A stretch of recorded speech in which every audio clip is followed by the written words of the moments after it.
Good day, everyone, and welcome back to our interNEXT 2021 event. Our first speaker on the PAX and BizDev stage will be Marshall, owner of SEO Backyard, an agency providing business development, SEO services, and digital solutions. Marshall has worked in business development and search engine optimization for some of the biggest and most well-known companies in the industry since 2004. He has made a living from practicing SEO on his own sites for over 15 years, owned networks of totaling thousands of websites, and worked alongside many successful clients that had their properties ranked on top search engine results. His presentation is an SEO Masterclass, Off-page SEO. Welcome, Marshall, to our PAX and BizDev stage.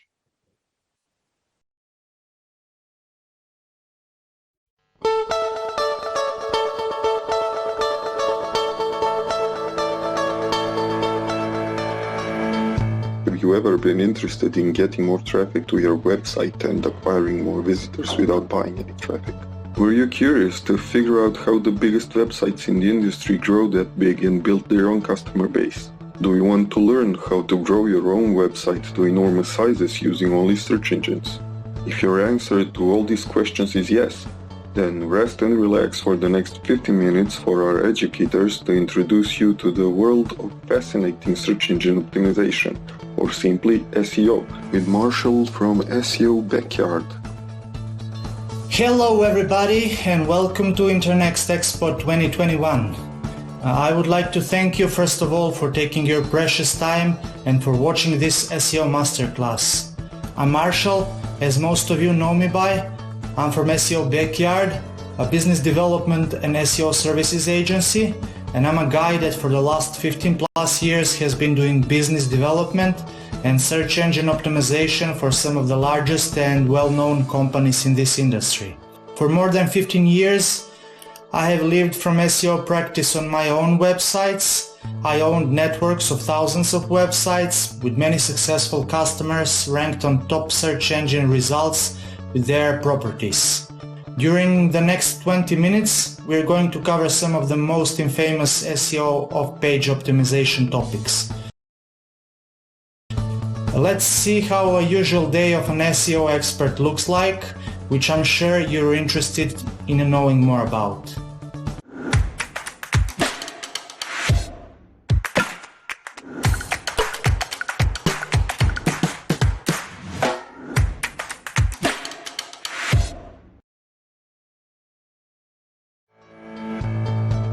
To make this class easier to watch, we will split it into two parts, where part 1 will be dedicated to explaining the external factors, such as backlinks and social signals, and part 2 will take care of how to execute the link building process.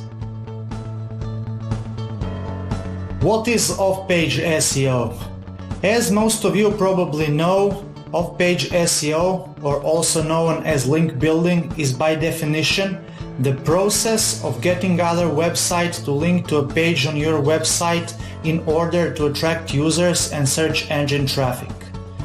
Those links are called backlinks or external links, and they're HTML hyperlinks pointed from one site to another. And the most important part here is the process. It comes down to execution, and it is a tough process since people only look for the end result. And that is getting backlinks to their site. But the process is building relations with other site owners. And now that we know that, we can try to redefine this definition.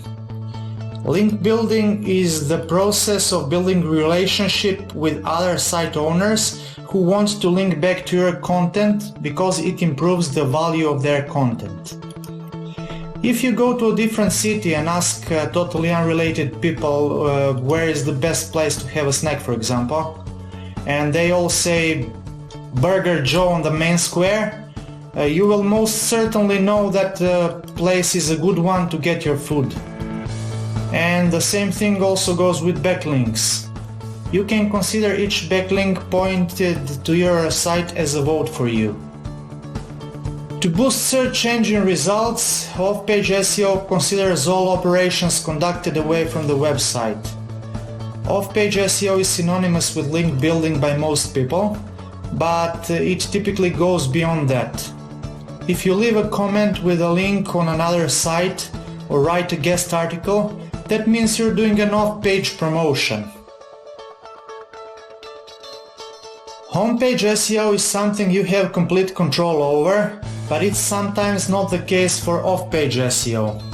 Although it's pretty easy to manipulate your on-page ranking variables by adjusting different HTML page components, it's much harder to create links. Typically it is an everyday task that is tiresome and needs a lot of patience and calculation, and it takes more time than just optimizing the elements of your web page.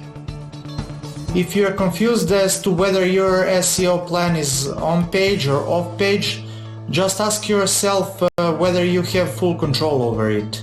If your response is no, it's most likely it is an off-page SEO technique. You need to think of a voting process when we speak about inbound links. One link is equal one vote, and the main question here is, are all the links equal? Obviously they're not. Will a regular citizen's vote have the same weight as a senator's vote? There would be definitely more weight on links that come from sites that have many inbound links. The significance of each link is determined by the number of links that point to the page on which the link is posted. But another aspect called topical relevance exists. What does that mean? For instance, if you were about to order food for your celebration and you got a recommendation from two friends, one of whom is, for example, a lawyer and the other one is a chef, who you are going to trust? Probably the one that deals with food already, I guess. The relevance of the linking page and your page also matters. What is the connection between the link authority and link relevance? If you have a website about politics and a link from a website within the same niche would carry more weight than a link from totally unrelated website.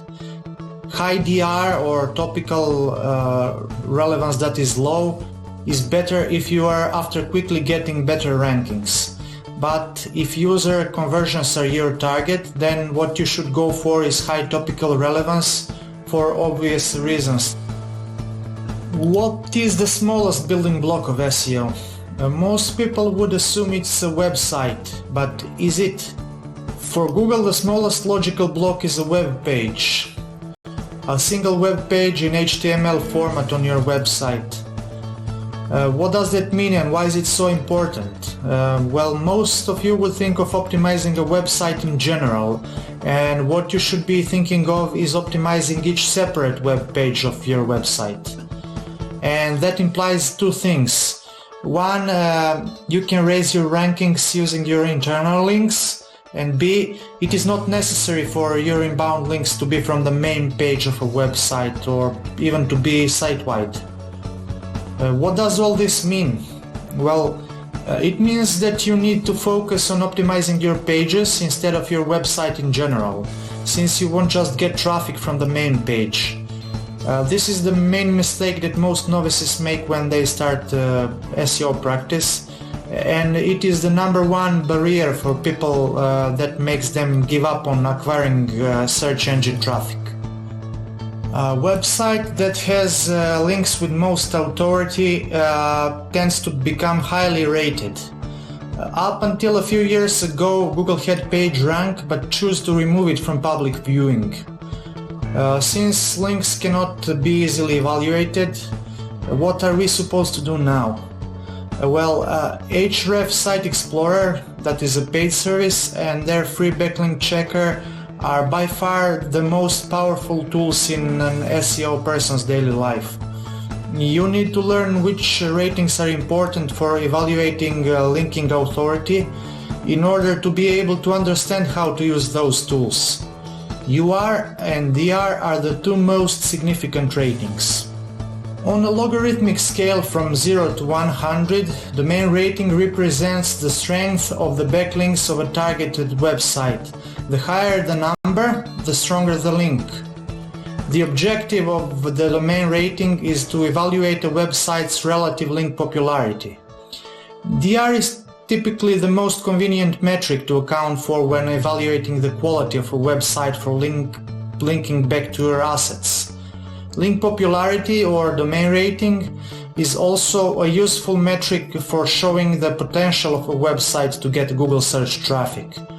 DR and organic search traffic have a large correlation. A question that I get most of the time is, can you outrank a website with a high DR? And the answer is yes, you can, because there is no such thing on Google as a domain-wide authority metric. That means that if you create a better portfolio of links to your website that are within the same niche, you could get better results for a certain keyword than a high DR website.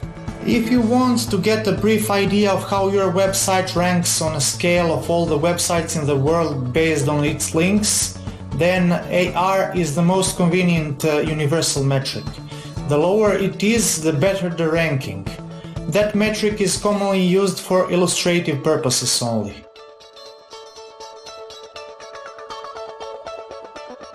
There are three different categories of links that are important for ranking your website. 1. Natural links, 2. Manually obtained links, and 3. Self-created links. A natural link is a link that you have got without asking for it. That typically means that there is good content on your website that is worth sharing. Links acquired manually are links that are acquired by efforts. This means that to link to your page you need to spend time and energy or even money and contact website owners. You need to show other site owners that your website is worth featuring to get such links. To get such a link, the site linking to you has to be relevant to your content. There are three different categories of links acquired manually: featured free links, exchanged links, and paid links. There are different methods to obtain self-created links. The cleanest approach is to build good PR and submit it to various kinds of news websites relevant to the niche. But often when website owners create free blogs, when they produce forum posts, or even when they create a network of sites, that can be a good way to manipulate search engine results. While part 1 of this masterclass was covering general details about off-page SEO, in part 2 of this masterclass we will be talking about the specifics of link building process. What is a link building process? The link building campaign is a process of increasing links to your website through the utilization of content on your or other websites, whether those are editorial links or acquired links. Editorial links are links that are neither traded nor paid. Acquired links are links that are either acquired by payment, content creation, or by link exchange. Having a link from some other page that relates to your website is a key part of this process. The more authoritative the website, the stronger the weight of the link. But what people generally forget about is internal links. The internal links on your website must be strategically organized and structured. Internal pages are frequently ignored in SEO. Most SEO experts and website owners typically do not know how much of the link juice comes from the way the internal pages are organized.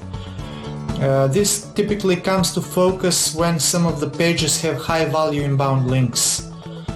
If you want to better understand the internal linking, take a look at how Wikipedia uses it, and aside from good inbound links, you'll understand why a website like that has such good search engine rankings.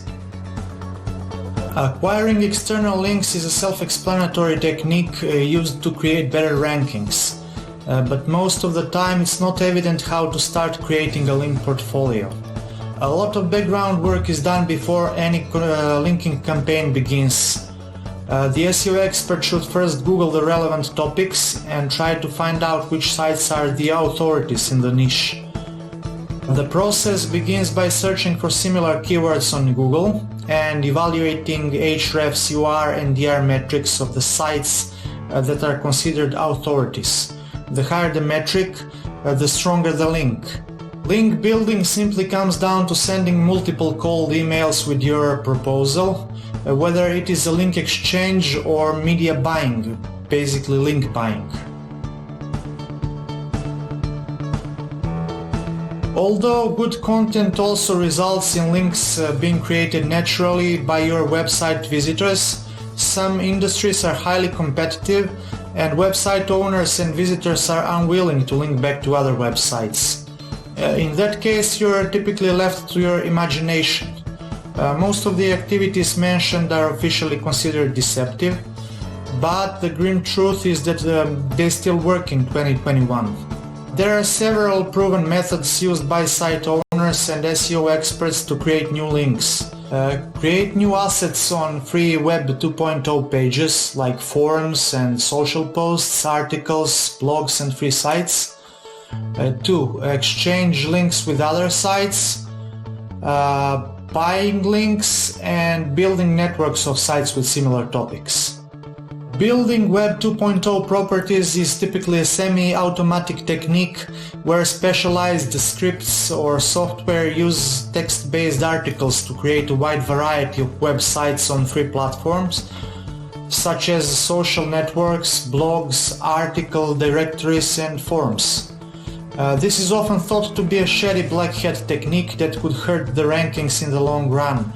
But it is not rare for anyone involved in this kind of tactic to pass a manual check because the quality of their work is very high.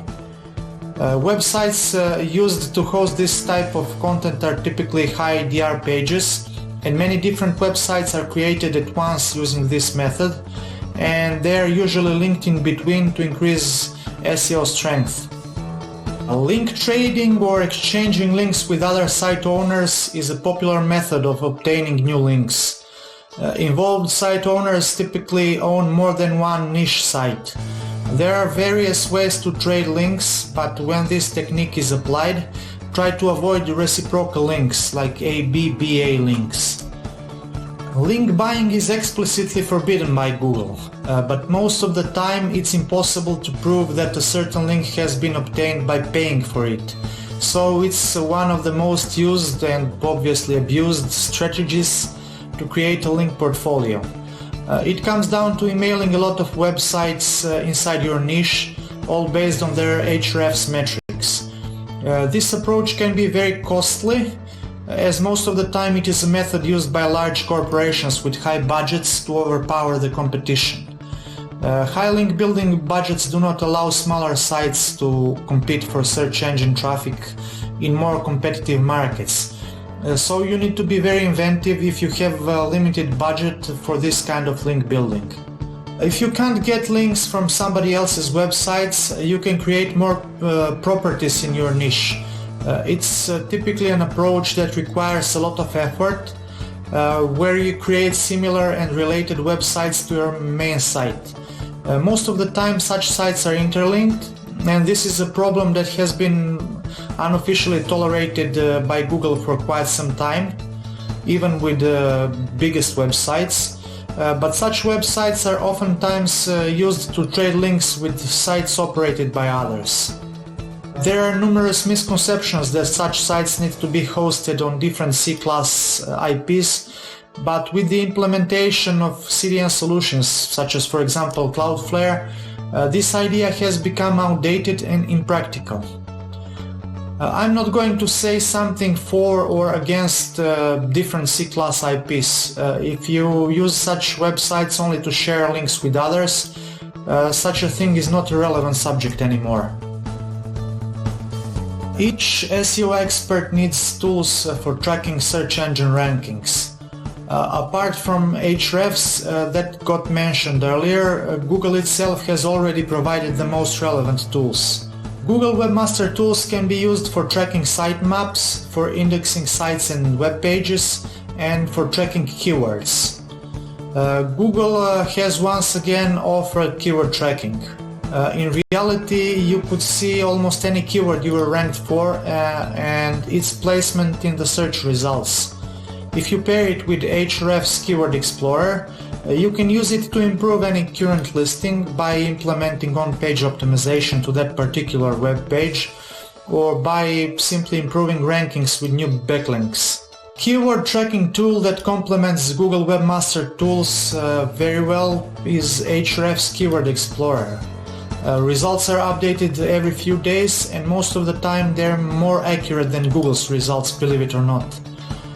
This is because Google sometimes doesn't show all the keywords in its Search Console tool for a simple reason that they're using sampling for their metrics. Ahrefs Keyword Explorer is a useful tool that can be of tremendous importance in figuring out which pages are already ranked high, but despite high number of monthly searches, they're still not getting a lot of traffic. That is very important for the next subject, which will be the closing of today's masterclass. This is one of the questions that I get most frequently. I did SEO right, but I still do not get any traffic. Is my website banned? Should I abandon it, or is there something I can still do about it? I'm not sure if you've heard it before, but there's a joke about Google results that I keep repeating during every session, and it goes something like this. Page 2 of Google is the best place to hide something from prying eyes. For those who do not understand it right, this means that if your website is not ranked on the results page number 1, you will be getting next to no traffic. You've done all the on-page SEO right, you increase the number of links, but nothing happens with your traffic, and the main question is what could you do? This is a very usual situation where site owners abandon SEO for good and they consider their site to be a failure. But is it really like that? For example, some of your pages are listed on position 15, and that is page 2 of Google, and it is a low competition keyword with reasonably large number of searches. And what you could do is quickly tweak your SEO page and slowly add some links to that page, and you will be on page 1 of Google in a matter of days. And that's where the tools that I already mentioned earlier come to help. If you follow this masterclass carefully and have applied all the advices to your website, don't give up. Track your search positions and try to boost them either by using off-page SEO tactics already mentioned or by tweaking your on-page SEO. SEO is a great source of income, but there is no such thing as a magical way of making money without doing any work. SEO requires continuous improvements, frequent addition of new content to your platform, and it requires daily link building. But in the long run, just tell me, do you know of any other way where you can earn 10 times your monthly wage only with your work? I appreciate your time and hope to see you again soon on some of the upcoming search engine optimization masterclasses. I'm Marshall from SEO Backyard and hope to see you again soon. I wish you much better 2021. Have a great day. Bye.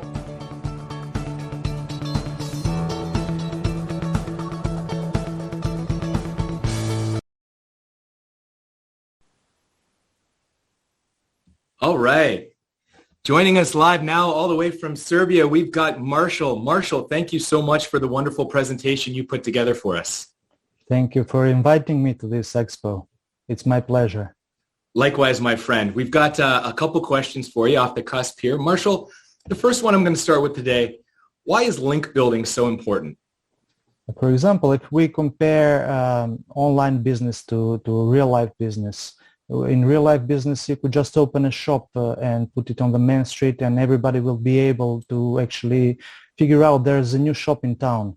But with websites and online marketing, it's really much harder for one reason, because if you don't link to your website, if you don't send visitors to your website, then pretty much nobody will be able to find out about your website, and they won't be able to come to your shop and see what you have to offer.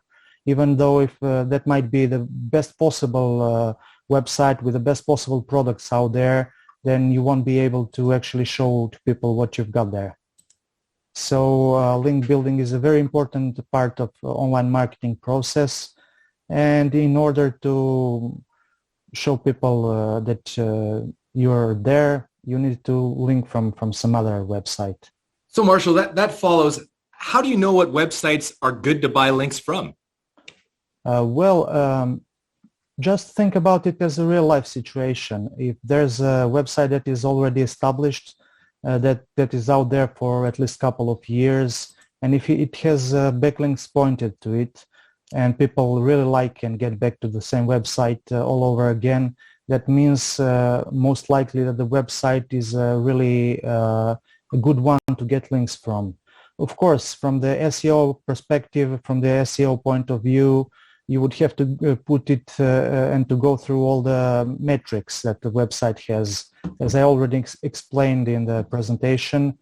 For example, to go through all the Hrefs metrics, through the DR part, and if you have a website that has a high DR, high domain rank, that means the website is good to get your links from. We've got a question coming in from chat, Marshall. Okay. This one is from Max. First of all, he says, very nice presentation. A lot of people chimed in on that. I was wondering, do you have do's and don'ts on building SEO affiliate links? Let me think about it for a second, because it's a very complicated question. You have do's and don'ts on building SEO affiliate links. Actually, I suppose he was referring to building an affiliate website. You should just build it as any other website. If it is meant for visitors, then the visitor should be the main part of it. You have to provide value to the visitor, to offer them something that something better than the competition. And other than that, when it comes to link building, you just have to go and look for new links from already established websites. So you are the same as in real life. If you hang around with people who are popular, you would be popular as well. Mm-hmm. Marshall, I really wish we had a little more time for some more questions. It sounds like there's so much to learn from you for everyone. But if people are looking to get in touch with you after the show, what is the best channel for them to do so? The best way to actually contact me is either through Brella, through the platform that we're using right here for the expo, or you could just email me to webmaster@seobackyard.com. I would also be available in the chat. And a special announcement I have to do for everybody that are interested to contact me today. I would be offering 30 minutes of consulting for free. Of course, no strings attached. Wow. That sounds like a great deal for a lot of people to take advantage of. Thank you again so much for your presentation today, Marshall. It was a pleasure having you with us. Thank you, Dana. It was my pleasure. Take care, my friend. You too. Have a great day. All right. And for the rest of us watching, we're going to be back here on the Paxum BizDev stage in just 5 minutes time, actually just about 2-3 minutes time, with another scheduled masterclass. We'll see you then.